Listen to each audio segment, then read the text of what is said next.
April. And she's Molly. And we are the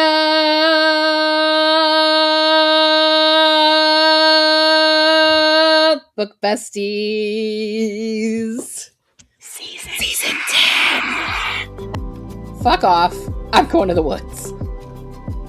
Do you want a piece of Cletus' sausage? I don't know if I agree with that because I am married to Tom. He can do magical things to her breasts. Oh, him racing makes her horny? I think I have more criminals in my family than strippers, though. This is never not a lot. Hi! Look at me, guys! I'm alive! Yeah. How you been? Okay, so for those playing the home game, Molly That's did everybody not have but the two of us, Molly. Yeah. Molly didn't have her surgery like she was supposed to in December. Mm-hmm. Molly had a little fall, and that little fall turned into Molly being bedridden and Molly having to postpone Molly's surgery. Yeah.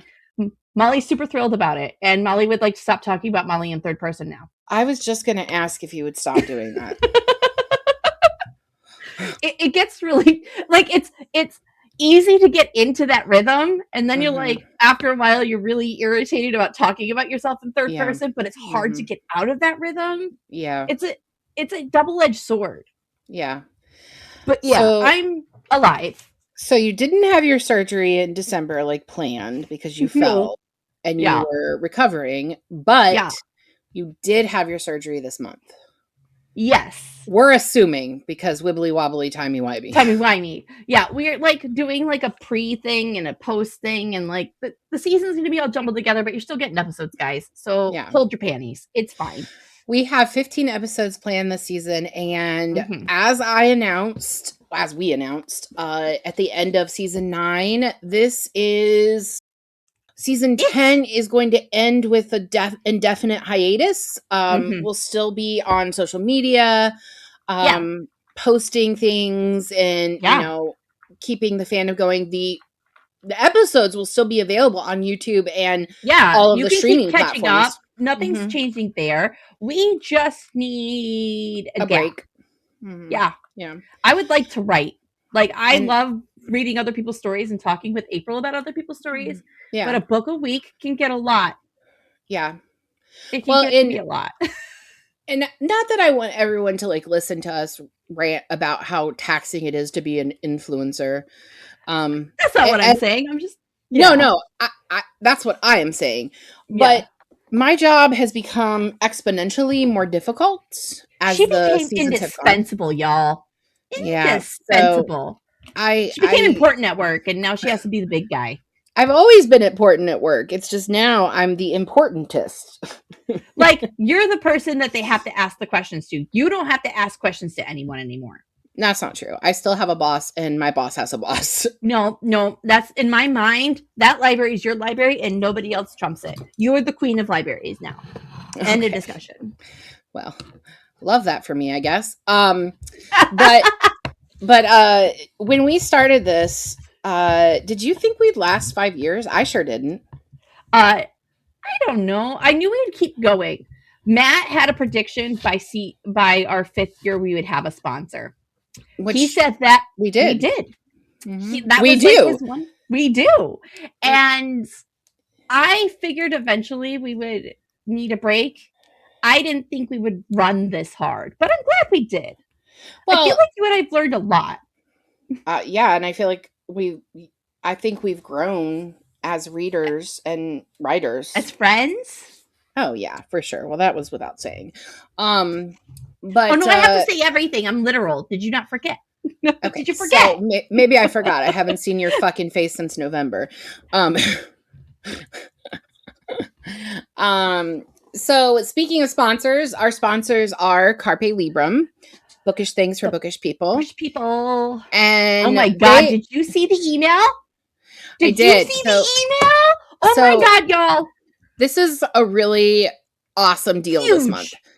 Huge. So they're offering 10% off of your total order this month by using the code Besties10, but there's more. Wait, there's more. There's more.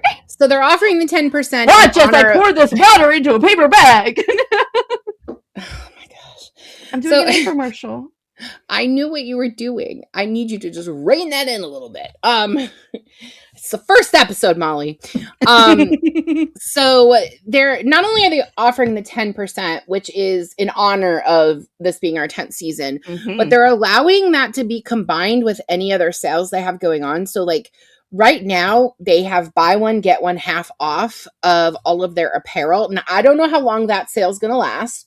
But buy one, get one half off of their apparel, and then you can apply the code Besties10 and save an additional 10%. So it basically saves tax. Your shirts are free. Sure. I think that they're tax free at this point. I don't know if that's it. Well, they're like, you're paying for shipping. You pay for one shirt, get two. And a discount. Yeah. I think it's good. I'm saying girl math. It's free. Well, I told Tom about it and then said, I think I need to get some more shirts. And he just said, okay. So I guess that means I get to go get some more shirts. It sounds like a green light to me. I think so. He didn't say no. I don't know if you've seen this on their social media, but now they have a brick and mortar store. Storefront. I was so happy for them. Yeah. So their storefront is in Louisiana. So, we'll put it below, but it's not close to where either of us are. No. I'd love it for them though. When they have their grand opening. It would be so cool if they had us come. Oh my god! And do their live events. Yeah. We should let them know we're interested. I've never been to Louisiana. I have. Where are they in Louisiana? I don't know. We'll look if they're in NOLA. Yeah, I don't know. But anyway, so here we are for season 10. And by the way, my what we're doing still hasn't broke. I know. It's pretty amazing. Okay, sorry. Continuing on. So here's what we're doing for season 10. Season 10 is going to be more similar to our first season, except we're better podcasters now. So there's that. Valid. Less awkward. I mean, it's still awkward. You are never going to not be awkward. Unfortunately. But I wouldn't change you. A little bit, maybe. But not a lot of it. The volume thing, I get. Yeah. The talking all the time. Yeah. There's a list, I know. Interrupting my sentences while I'm trying to talk about what we're doing. So what we're doing this season is the original idea of the podcast, which is that we are forcing each other to read books and talk about it.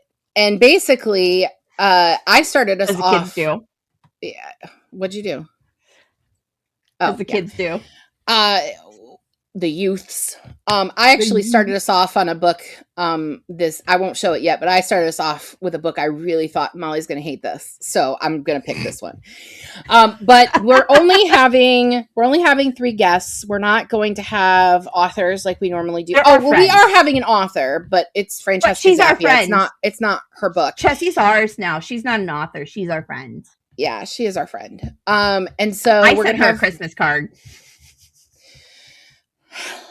We're going to have Francesca Zappia. We're going to have my husband, who is our editor, Tom, and we are going to have our other bestie, Nurse Katie. And we will power through 15 episodes, and then we're going to go on a long, potentially forever break. I don't know. It's possible that we may just pop up at a con and be like, hey, now we're doing episodes. We don't know. I don't know. Maybe Ohio should call us. Like the whole state? Just the whole state. You know how to call Ohio, right? Oh, Ohio! Oh, hi. Oh. Speaking of Ohio, Christy Boyce was one of the people that love her. Donated a book for this auction that I had at work. And she sent me a lovely note with it. It was very sweet. And I've already pre-ordered her 3rd book in the Dungeons drama series. They're obsessed with her. Obsessed with her. I read the 2nd one late last year, and it was just a good palate cleanser. I actually liked the 2nd one better than the first one. I thought Piper's it was good. Vibe too. Piper said she liked the 2nd one more. And the third one is Band Geeks. So I mean, sold. Liz came up to me and handed me the 2 books after she read them, because Piper and I had read both of them. And she goes, and Piper's sitting in the kitchen. She goes, her next book needs to be ROTC. And I go, I think the next book's Band Kids. And she goes, well, after the Band Kids, it needs to be ROTC. And I was like, I'll put in the request, but I can't do shit. I don't think it'll be ROTC. There aren't very many like geeky ROTC kids. I know yours are, but that's not true. You need to meet some more recent ROTC kids. There are a lot of D&D kids in there. Okay, well, I mean, I guess fair, because Tom used to play D&D and Magic the Gathering while he was underway. Anyway, so welcome to the first episode. We're 10 minutes in. That's what we do here. We've not talked about a single fucking book. Yep. I mean, so let's talk about this book that we are going to be talking about today, which is this one. Is that we're just going to call it The Book all day? Truth or Beard by Penny Reid. This is the deluxe edition. It has some pretty cool stuff in it. It's not just that it's pretty, but there's cute. I didn't get to see the map art. Aww. Here's the map of the town. Oh, that's nice. And then there is a very helpful Winston family tree in the back. Well, that is helpful. Yeah. That is helpful. Because there's a lot of fucking profiles. There are dating profiles for our two main characters in here. Well, now you want the book. And there is a playlist. And there is an additional scenes section. Fucking fancy. So I got this and the second one when we were at Columbus Book Festival in July of last year. Yeah, you did. Yeah. So yeah, you did. I thought bearded mountain men, Molly will hate this. So now let's talk about it. Would you like a synopsis? A synopsis or a synopsis? You know what? Fuck you. Disrespectfully. I'm going to call it a synopsis like you used to. Hey, leave my shitty New York English alone. Ohio. We have a neutral accent in Ohio. They used to teach journalists how to speak Ohio. That's wild. Mm-hmm. But it also depends on where you are in Ohio, because if you are... I have kind of a Cleveland accent, but anyway. All right, synopsis. Not the point. 12 motherfucking minutes in. All right, Truth or Beard is the first book in the Winston Brothers series by Penny Reid. The book follows Dwayne Winston during his courtship of childhood crush Jessica James. Jessica is a math teacher for the local high school, and she is back in town to save money towards her ultimate dream of traveling the world. She has had a longtime crush on Dwayne's identical twin brother, Beau, who she had deemed the nicer of the twins. After a case of mistaken identity, sort of, that is really just lying, Jessica realizes that she may have been wrong about Dwayne, especially because he can do magical things to her breasts, which seems valid. She's a big fan of what he does to her nipples. Yes. Very much so. So that's the synopsis. And Penny Reid is an indie author. Says it's a best-selling. It's a Source Books. She's a best-selling author, but it's a Source Books, and that is an independent house, indie house within a big publishing house. And fancy. Anyway, yeah. And so I saw Emma Barry over the weekend too, by the way. And she was at your event. She was. She's wonderful. I love her so much. And we were joking around about, because I said, I told her, she asked what I was reading, and I told her I was reading Truth or Beard. And she goes, is that by Penny Reid? And I was like, yeah, do you know Penny Reid? And she's like, insofar as I have sat in a lecture which she was lecturing. And I was like, that seems like you guys are friends. Valid. And she's like, I always tell people that I'm close personal friends with every author I've ever had a single interaction with. I was like, oh, I do that too. I do that too. I like to tell people that I am close personal friends with Olivia Dade because I am friends with you and she's your best friend. You are friends with Olivia Dade. And she said, I think that's fair. I think you can say you're friends with Olivia Dade. And I was like, yeah, I agree. Sure. Yeah, I don't know that that's true, but I do. I aspire to that. You're not text every day like you do Katie and I friends, but you're friends. I don't even have her phone number.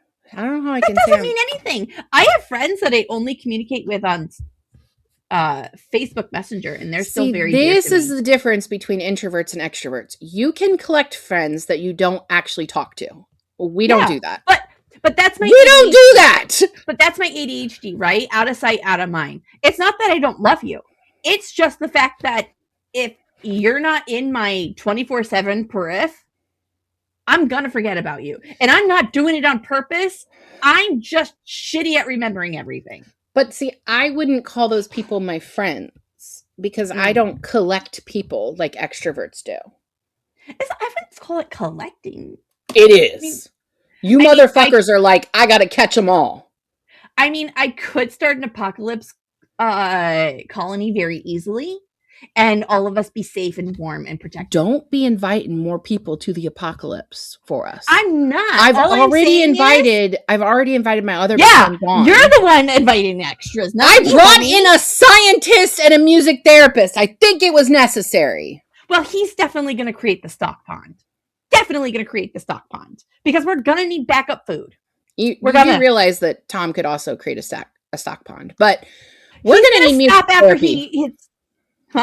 We're going to need music therapy. Mm-hmm. Poor Dawn. I love her. Anyway, so let's talk about this book. Let's ask some questions, and we need therapy after this book too, guys. I'm going to need therapy after the next two books, but valid. Yeah. All right. Okay. So initially I picked this book because I thought you would hate it.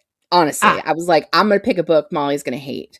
At the time when I picked this book, I should also say that you had talked about doing that fucking giraffes book. And I was like, yes, now what can I pick that she will hate too? As soon as I listened to West with Giraffes, I go, she's never going to ever want to ever pick this book up. No, I didn't want to read it when you showed me the cover of it. I was like, nope, I don't even need to know anything beyond. I don't want to read that. Old man historical fiction written by a white woman. No. Okay, continuing on. Anyways, right. Truth or Beer. So initially, I picked up this book because I thought you would hate it, and I love it. But you rated it higher than me on Goodreads, which is wild because I never rate romance higher than you. I know. So I need you to tell me your overall thoughts of this book and if you will continue the series. That's an instant no. No, I won't continue the series. No, okay. I'm good at stopping with Jessica and the twin. Yeah, the not Bo. I can't remember his name. Dwayne, not Bo. Dwayne the bathtub. Dwayne the bathtub. I'm drowning. You remember that joke from? Yes, okay. That's why I was saying Dwayne the bathtub. I thought this book had a lot of humor, and I liked the way they talked to each other, the will they won't they of the bickering and the picking and the knitting at each other. I kind of like that. The witty banter, and it was funny. It was funny. Like from chapter 13, I saved this line because I loved it so much, and she was so funny. Jessica says, "You don't have to throw yourself out of a plane. I'll be there to push you." Like, tell me that's not something I would say to my husband. There were a lot of parts that I was like, feels like something Molly would say, and I cannot remember what it was, but it was something that was like wildly inappropriate, and she's like, I guess those jokes are not going to work in this setting. Oh my god, it was the necrophilia jokes. Yes. And I go, like, I've done that before. I think the reason I liked this book so much is I related to Jessica, an extrovert in a small town who's bigger than the energy that's there. I mean, I can see Nichols in this town parallel. I mean, we don't have a bike gang or like this whole bullshit going on, but the intermingling of the sex lives of people because there's so little people is very real and relevant. So, I grew up in a small town too. Yes. Like, arguably, the city I grew in was much larger than Nichols was, but like the part of town, like the Madison area, everybody be banging the same people, be banging the same people. There's not a lot to do, so you sleep around. Yeah. Rednecks, man. Or do drugs. That's the other thing people do. But they cut that out of this book. Can you believe that? Yeah, I couldn't. There was no drugs in this book. I mean, there was a biker gang, but no drugs. Yeah, but they were just drinking. Fuck that. They were definitely doing drugs. Lies. And so was usually Tina, the stripper. Oh my god. So for me, I'm not going to tell you why I didn't personally love this book right now, because you will be able to tell as we go along with the questions. Yeah. I had so many issues with certain plot points that I rated this 2.75 stars. There's I've got bell ringers here. I've got my bell right here. I rated this 2.75 stars. I kept floundering between 2.5 and 3, and I was like, well, guess what? Storygraph allows me to do 2.75. So that's what I did. Storygraph, I gave it a 3.75. This is purely on humor alone. I have not had a book that made me laugh this much in a while. And I had just finished Atmosphere. And I was a boo-hooey bitch. So I needed a giggle. So this really got me out of that slump.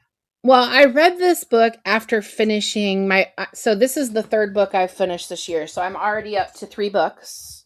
And when we're filming this, it's January.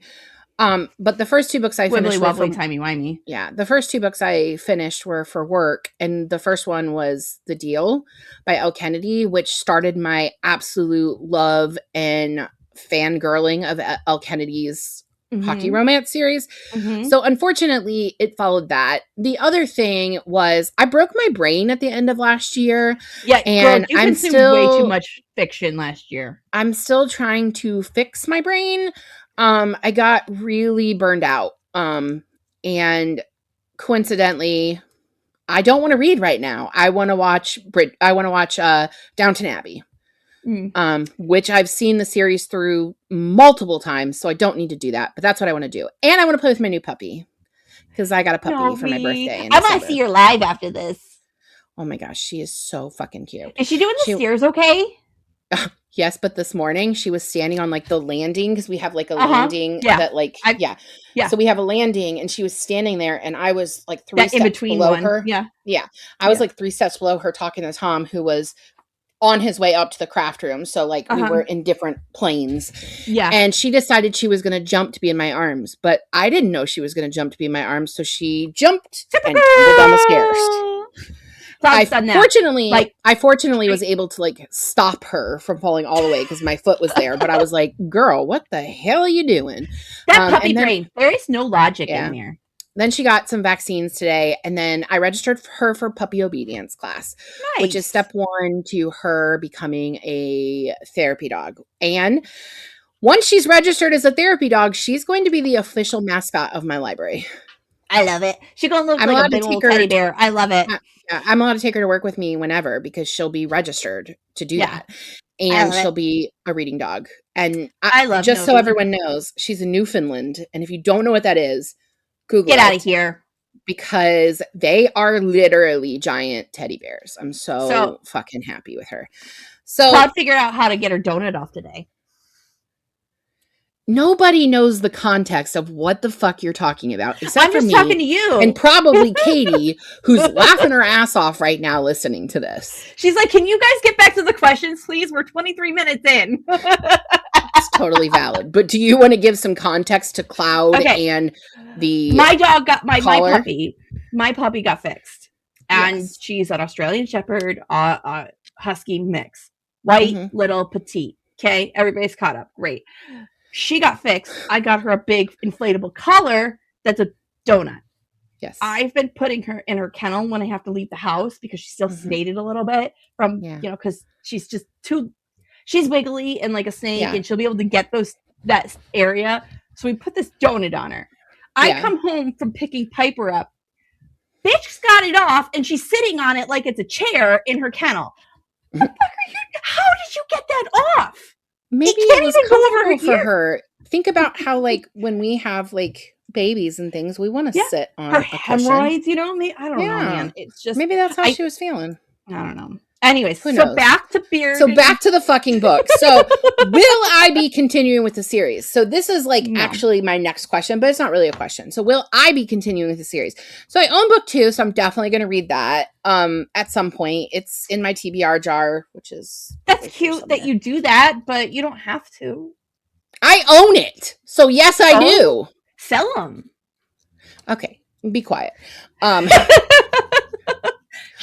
Molly, slow down. Whoa. Get out of here. Okay, so the series is available on KU.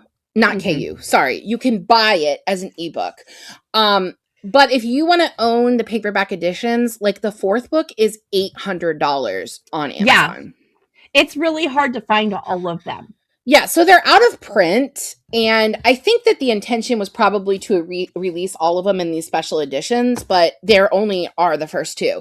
So yes, you can buy them for Kindle, and if you're like me and you bank up, hang on, hold that thought. Mm-hmm.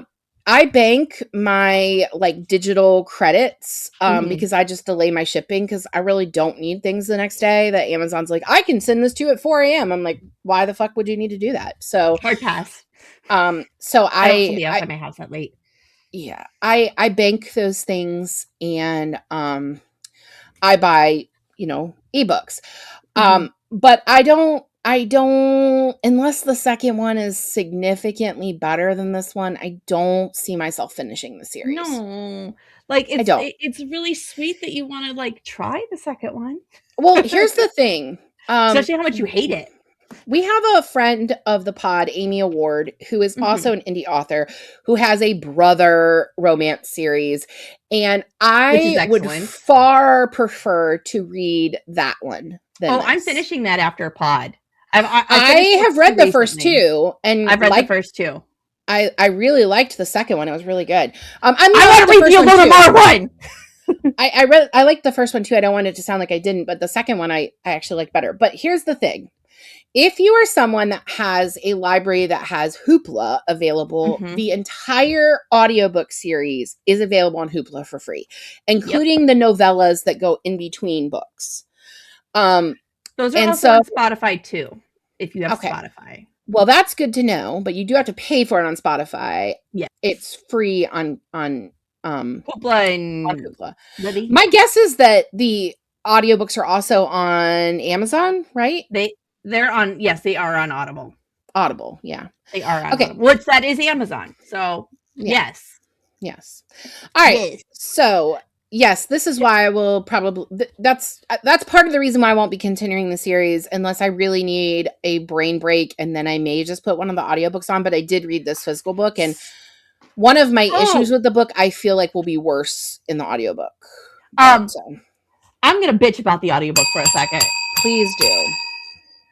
Do you know how in the 80s, when actors would portray a southern town, they would all extinguish this fake southern drawl like they're from... Yeah. Okay. That is how Jessica's voice is. Yeah. And then Bo's ain't much better. Bo is just as darn tootin' redneck as the next motherfucker. It's just like, why? So why even though I did not read the audiobook, I still give a bell ringer for the dialogue in general. And I do have a question about that and a comment about that. But that's one of the things I didn't like was the way that the dialogue was written. All right, so let's get into the book. Okay. We're only 30 minutes in. We've read other books where dubious consent comes into play. For example, we read Ice Planet Barbarians in one of our seasons. So how do you feel about Dwayne tricking Jess into believing that he was his twin brother, taking her behind stage and sticking his hands down her pants and her nipple in his mouth? She never asked if he was Bo. She assumed. So you're okay with it? I'm not. He knew she was assuming. He knew what he was doing. I do not like what he did, but also she has to own her part in that. Yeah. She did not say a single fucking word to him. Yeah.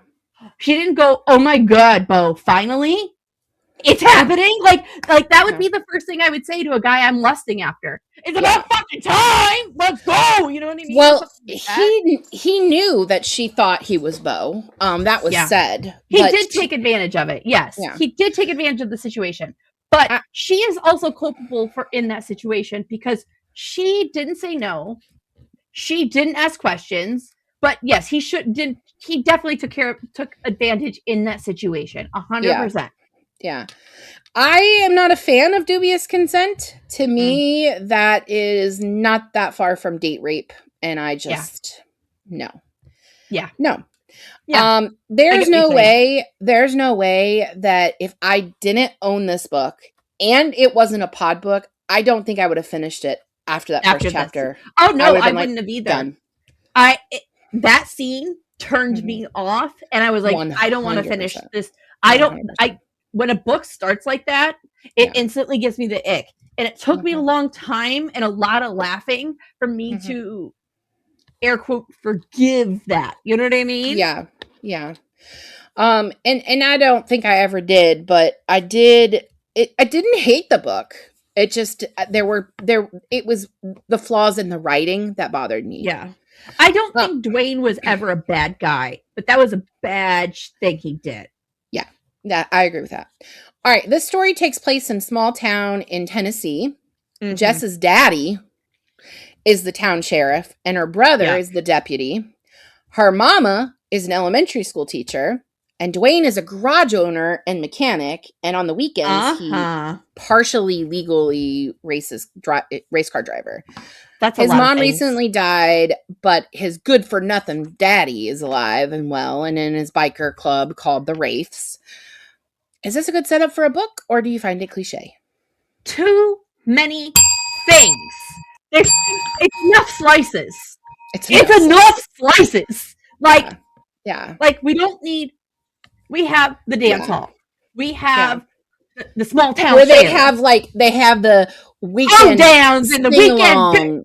They can play their banjos and there's free food and there's rooms. No, okay. There's just. It's like she watched Heart of Dixie and all these other little rom-com-y shows and was like, I can do this. Yeah. To me, it is not with the times. I'm sure that there are still small towns in the mountains of Tennessee where people say things like daddy and mama and things like that. Oh, I know women our age that call their parents mommy and daddy still. No.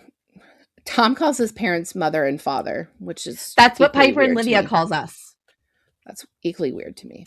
I find it uncomfortable. But it was too many slices. I completely agree with that. Did he really have to be a mechanic who had a dad who was in a biker gang and he also raced cars? And I mean, the car racing is because she was watching Fast and the Furious. There was no point to the car racing. Literally, we get one scene, and the way that she used it to progress the plot was after she watches him race, I need to feel him up. So she's horny now. Oh, him racing makes her horny? Yeah. I think I need to change my rating.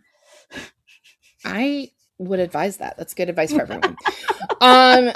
Speaking of small town Tennessee, the dialogue in this book I found to be incredibly cringy, and it was my number one issue with the book. I don't know how to word this question other than to say that that's my biggest complaint, that I felt like she was writing characters as stereotypes. What did you think about it? I think she was trying to go for a comical Heart of Dixie style small town. But that doesn't work today. It doesn't work today like it did in the 90s. It's supposed to be a comedy, I think, and I don't think she pushed the comedy button hard enough. Does that make sense? And there's just too many elements. There's danger, but there's not danger. There's family drama. There's people sleeping with people they shouldn't be. There's too many brothers.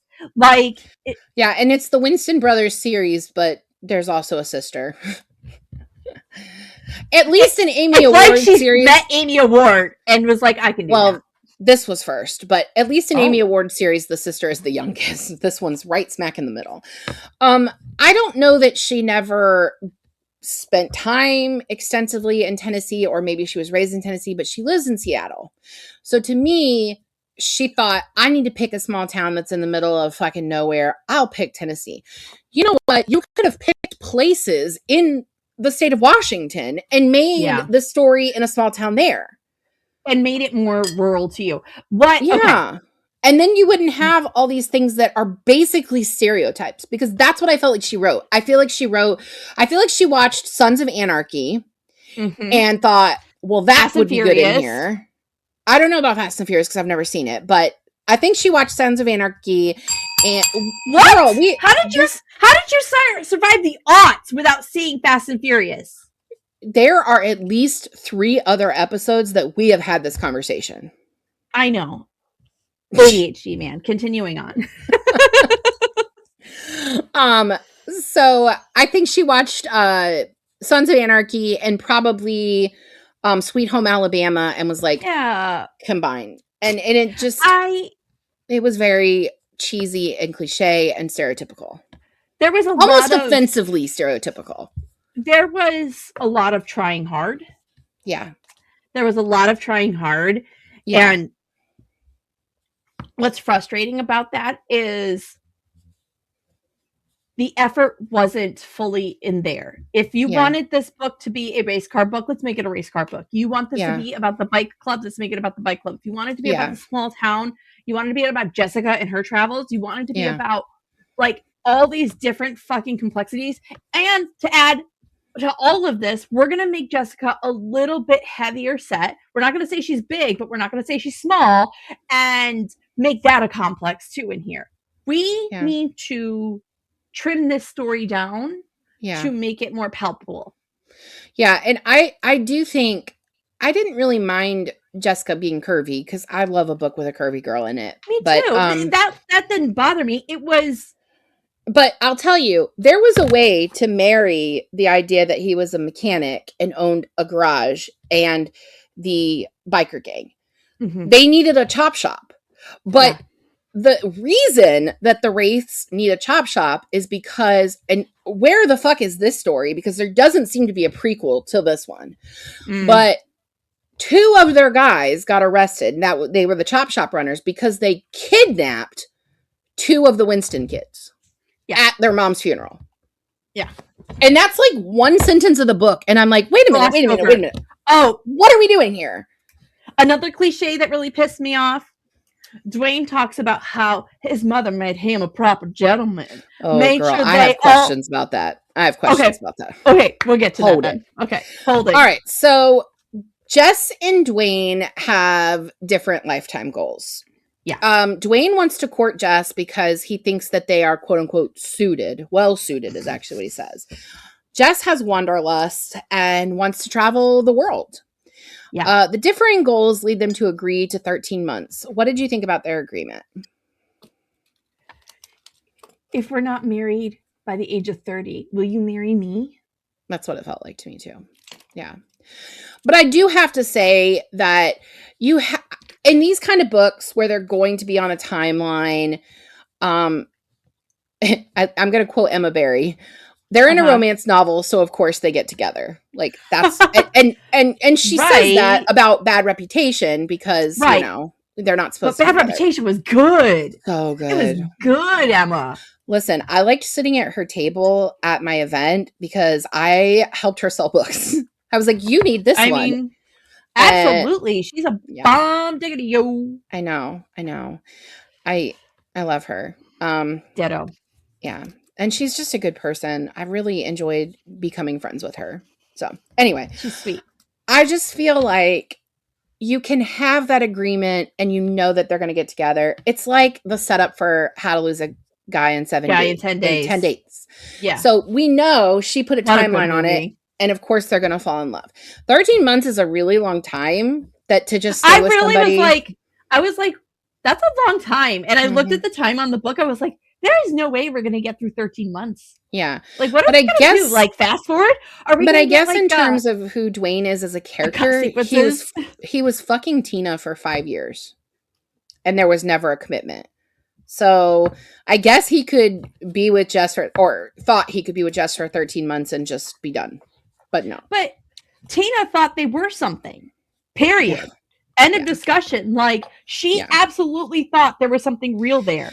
And I don't blame her for thinking that, Molly, because even though he constantly said, you're not my girl, we're not together, this isn't serious, that's the only person he ever slept with, ever, He lost his virginity to her and slept with her for 5 years. Mm-hmm. She knew That's a commitment. Yeah, it is. And like, even if they're just fuck buddies, that's still a fuck buddy commitment. If you know you are madly in love with me and I am the one for you, don't go sleep with my cousin for 5 years. No, especially the cousin that's a stripper. I'm not going to want anything to do with you. So gross. And also, a cousin that was a stripper. Don't we all? That's what it's like to grow up in a small town. I think I have more criminals in my family than strippers, though. So I think we're on the plus side on the criminals. But anyway, I'll do a tally later and get back to you. God, what is our life? So Dwayne has a large family of mostly brothers. Right. And I don't have this in the question, but you previously said, like, mom raised him proper. They talk about him reading the Odyssey. And yeah. They all know how to cook. They went to finishing school. Yeah. Like, and they did. What do you think about their family dynamic? And is it believable? It made me giggle. It made me laugh. I found them cute and sweet. I like the relationship between him and Bo. I like the relationship. What's the one that kept calling her Miss James? The one that was taking her class? Cletus. He's autistic. He's the second oldest of the brothers. He's hella autistic. He's older than Dwayne by like 4 years, and he's back in high school taking Miss James' class. He just wants to take a class. Yeah. He just wants to learn. I actually have to say that I thought that their family dynamic was fairly believable. I didn't think that they would all know how to cook and all that kind of stuff, but there's a thing about raising a lot of boys, okay? Which I'm going to speak to because I have 2 sons. I mean, that's not a lot of boys. And you practically one son is a lot of sons. One son is a lot of sons. And I have 2 of them. But you do, as a mom, especially in her case, she was basically raising the kids alone. You have to figure out a way. They had 7 kids. She had to find a way to get help from them. So she had to make them self-sufficient. I think it's really awesome that he's a reader. And I mean, because, librarian. But that is his mom was a librarian too. Yeah. That is a trope. The mechanic, it's Jess from Gilmore Girls. Yep. He looks like a grease monkey, but he really isn't. But he's really smart and he reads all the time and secretly bookish. While we're on the brothers. Yeah. While we're on the brothers. Yeah. I think Bo's gay. That's interesting. He's a character in one of the books and his love interest is a woman, but the way this book was written, he's never really, he lets girls cuddle him, but he doesn't kiss them. He has a really good friend that he spends all of his time with, but they spend a lot of time alone. But is that Bo? Isn't that the oldest brother? Not Bo. That's No, Bo does this too with a friend.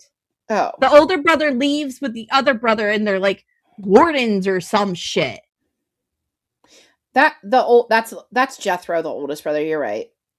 Yeah, they're like wardens or something. But anyway, I don't feel like we ever figured out who Billy was. I mean, he's the third oldest or something. There is definitely a paper trail of her thinking about insinuating it, and then it kind of just peters off, and you never see it again. Yeah, she does that a lot. Cletus is the third oldest. I just want to make that correction clear. He's the third oldest, but he is still like 2 or 3 kids ahead of Bo and Dwayne. The twins. Yeah. The twins. I did not think he was autistic.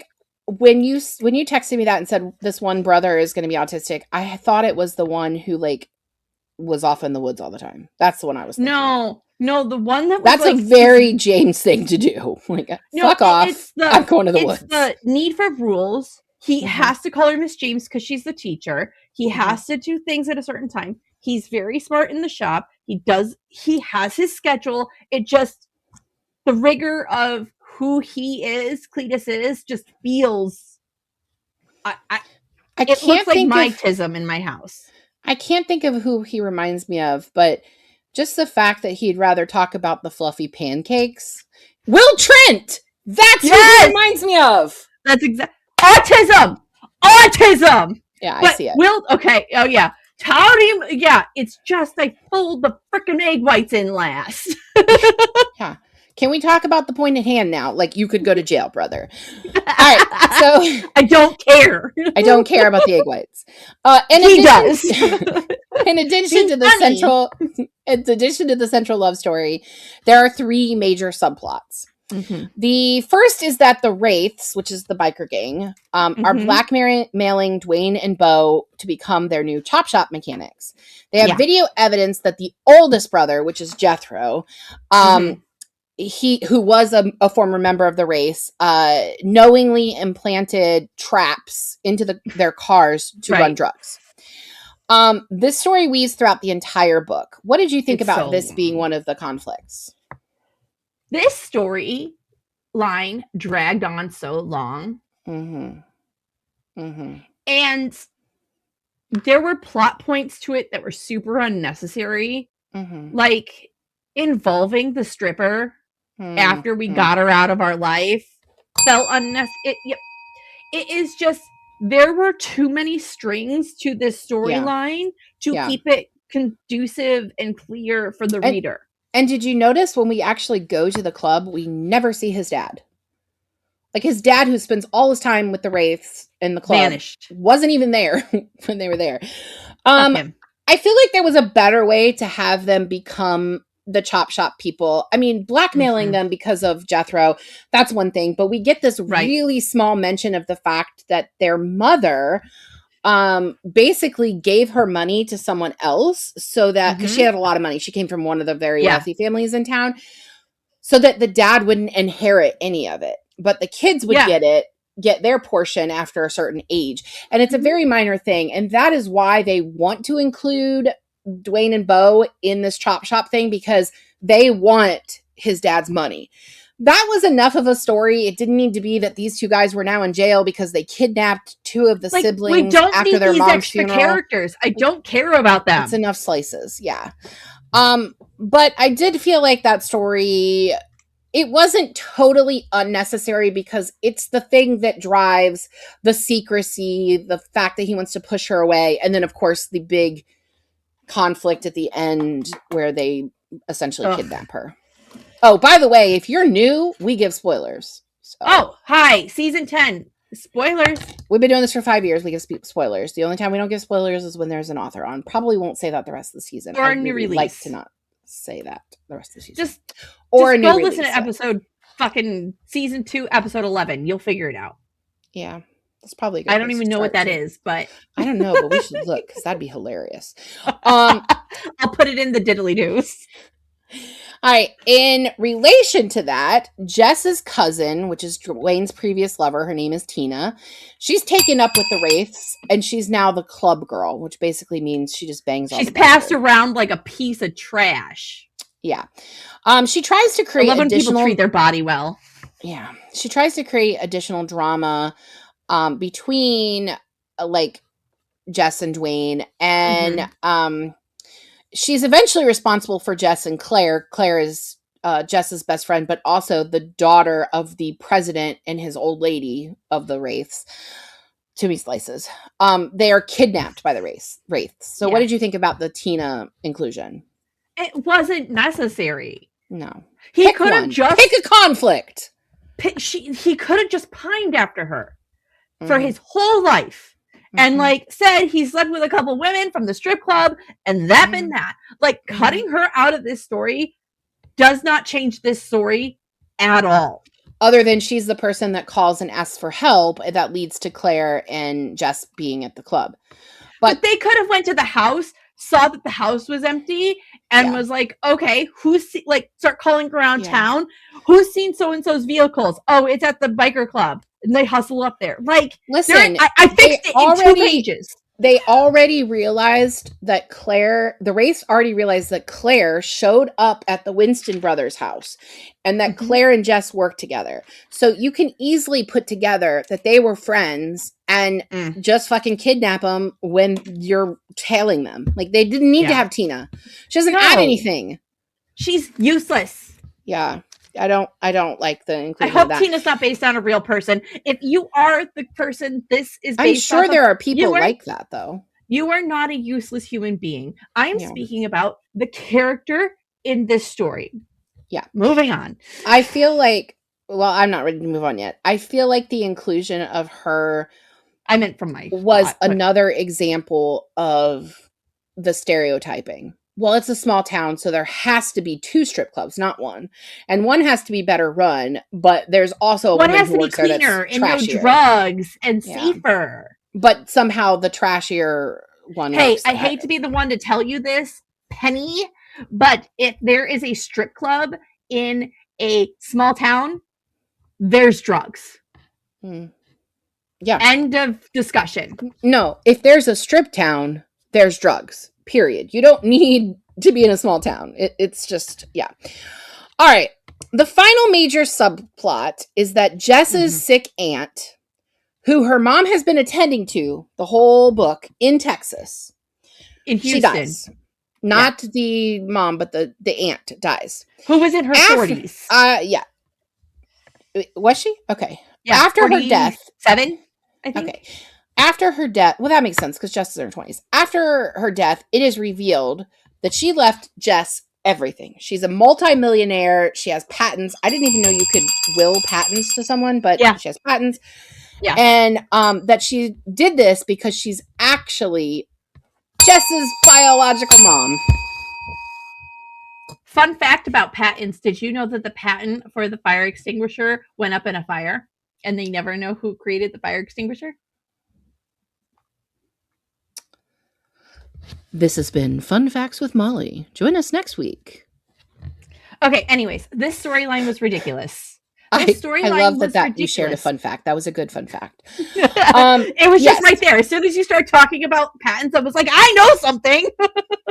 I'm so proud of you. It was even on topic. But it was on topic. It was on topic. Okay. So she's Jess's biological mom.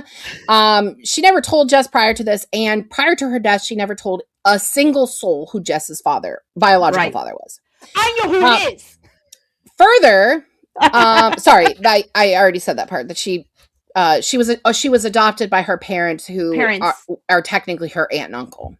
Yeah. All right. So I've got this broken down into 3 parts that I want to talk about. So the first is the money means that Jess can leave immediately. She doesn't need to stay in the small town anymore. She can go on her trip, which creates the 3rd act breakup due to the miscommunication trope. Thoughts on that? Unnecessary. It's like a magic genie moment. Like, it's not realistic. And I know that she created this moment, so Jessica had to learn that she loved Bo more than she loved anything else. But I just don't. No me gusta. Yeah. I don't have a problem with her inheriting all the money. I have the problem with the fact that her parents knew that she was going to inherit, because they had already read the will. Her dad tells her, your aunt left you everything. Your mom already left. Will after she died. They didn't learn it till after she died. However, they let her go all the way to Texas before they told her that you're actually her daughter. I don't know how you do that. And I mean, because Jess came in was basically secrets hurt someone. Yeah.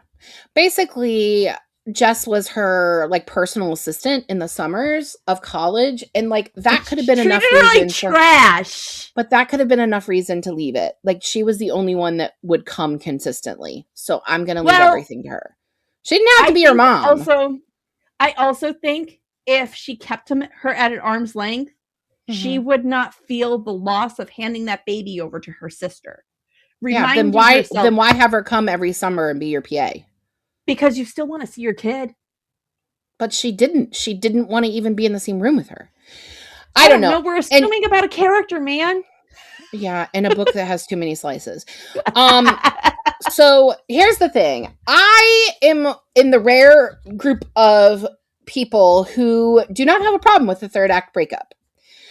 I don't love the miscommunication trope because I do feel be fucking adults and talk to each other. But these two are 22 and 24, so it's so unnecessary when they create characters that have higher education and they're like, oh, they don't understand each other. No, bullshit. If you can make it through at least 8 years of school, you know how to communicate with another human. I don't know if I agree with that because I am married to Tom. Valid answer, and I retract my previous statement. Thank you. Okay, so touche. But I don't mind a third act breakup, even though I don't love the miscommunication trope. I do think that relationships ebb and flow, and this one was already on a timetable. So them breaking up, he was doing. I love this song Happier, and I can't even think of who it's by, but I'll put it below. I want you to be happier. Yes. And the whole premise of the song is, look, if it means that you're not with me, but you are a happier person, you are a better version of yourself, I choose that for you because I love you enough. Yes. And that's what Dwayne was doing. He loved her enough that he was going to let her go, which is why he was only agreeing to 13 months to begin with. Now, it being miscommunication and involving the brother and all that was fucking stupid. Fuck her brother, by the way. What an asshole. Oh, while we're on her. But I have a feeling he's going to end up being an important person who's going to fuck somebody. Maybe he'll be the person that gets with Bo. And then we'll get a You never know. Are we still on her mom being her aunt? Yes, but I have another point under that, another sub point. Okay. That was just the third act breakup. Go ahead on your thought bubble. Okay. There is a biker. This is the third sub point under me. Okay, you go then. Okay. Yeah, you go. Because I texted you this. Yeah, which I already, yeah. Okay, so Jess is now having to deal, this is the second sub point. Jess is now having to deal with the fact that she has a different identity than she thought she did, and she's 22 years old. So she's trying to reconcile this. And I'm not saying that people don't realize they're adopted as adults. It's just that this one was like hella messy. But what did you think about her finding this out at 22? She handled it better than most characters do. I think so. She wanted to know what her parents wanted to tell people. Like, if they didn't want to tell anyone, she was fine with that. She was just going to be, that's my parents. Right. But there is a lot of, again, I'm going back to the strings. Okay. Me and my fucking crazy board over here. We get several moments with one of the bikers. I think his name is Repo. Yes. He is very protective over Jessica in several scenes.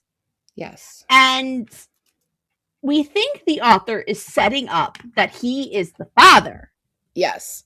That's still my sub point 3. Can I just read sub point 3? Oh, sorry. That's okay. I thought that was part of that. I'm so sorry. No.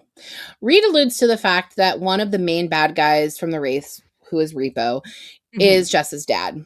However, the story is not completed. What are your thoughts on that? I am furious. I am furious. This is it was an Easter egg throughout. It was very light and very easy. She set it up for a easy, light pitch. She can hit this one right out of the park. Yeah, because initially when he starts being super protective, when he starts telling Dwayne, you need to stay away from Jess, we think it's because she's the sheriff's daughter. Yeah. And having her around is problematic for the illegal work that Dwayne's going to be doing for them. But then he goes, what did you do to Jessica James? What did you do to her? And then Dwayne's like, well, maybe he's got a kid at the school. But that doesn't seem right. And then he talks about the aunt, which, by the way, this is another bell ringer for me. So Repo grew up in Texas with the mom and sister, and they just happened to all move to the same random small town in Tennessee. That's really fucking unlikely. Snip those goddamn lines. Unnecessary. Yeah, right. I'm changing my fucking rating. I support this.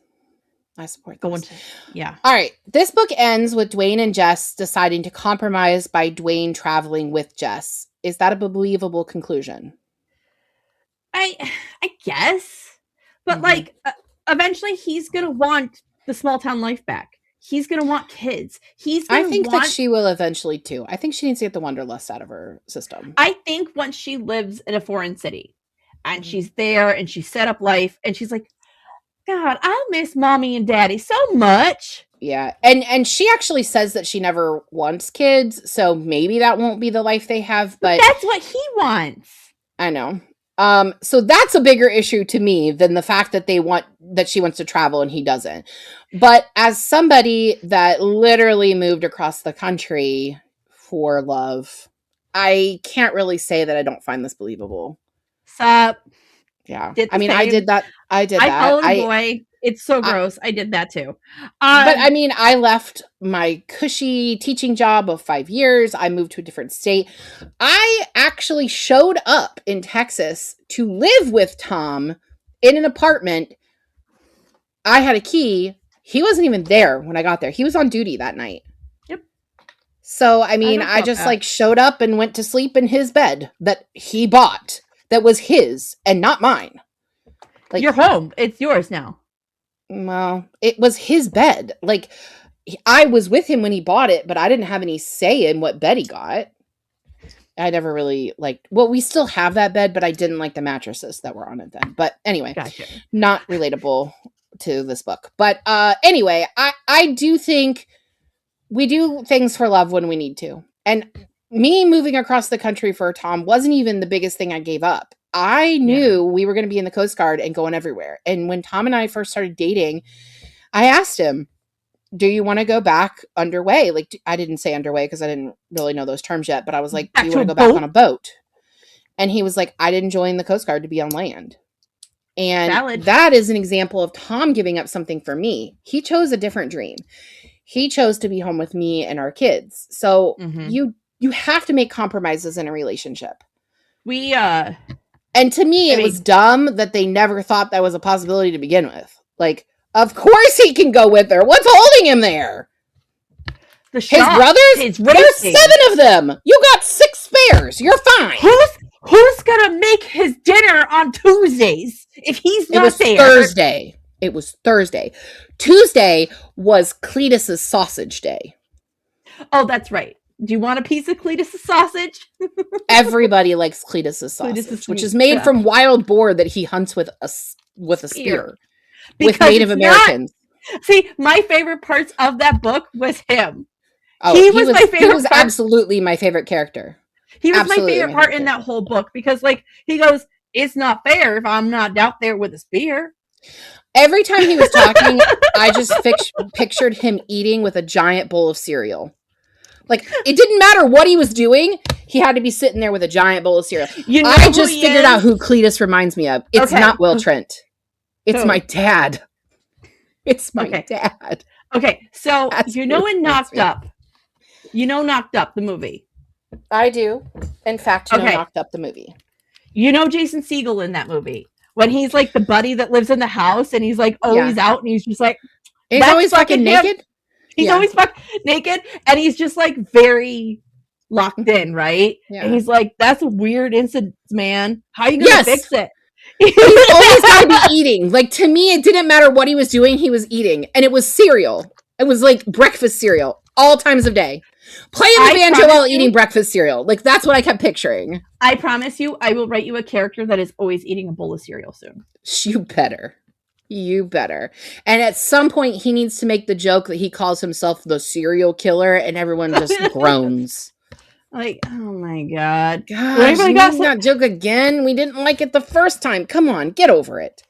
He goes into a fridge and he opens it up and he goes, what the hell's this almond shit? And he closes it and he like just pours cereal in a bowl. If you don't have him say what the hell's this almond shit at some point, oh my gosh. He needs to be dating like a super fit girl. No, it needs to be like I'm gonna make him the Tessa Bailey. It happened one summer where it's like he's gonna be where he's like deputy at a sheriff's office where he seems to always have food, and the sheriff's always just like, "Why are you eating?" And his girlfriend, his love interest, needs to be like Alexis Rose. Oh my God! Will not a little bit of Alexis. La. Oh my God! Let's talk about the rest of this month. Okay. All right, so just a reminder. Yeah, that was the last question. Just a reminder, this month, for the month of February, you can use the code Besties10 at beawesomereadbooks.com and get 10% off your order. And this is good to combine with other current offers they have. Currently, we don't know how long this is going to last, but they currently have all their apparel, including their hoodies, and it's still winter. Buy one, get one half off.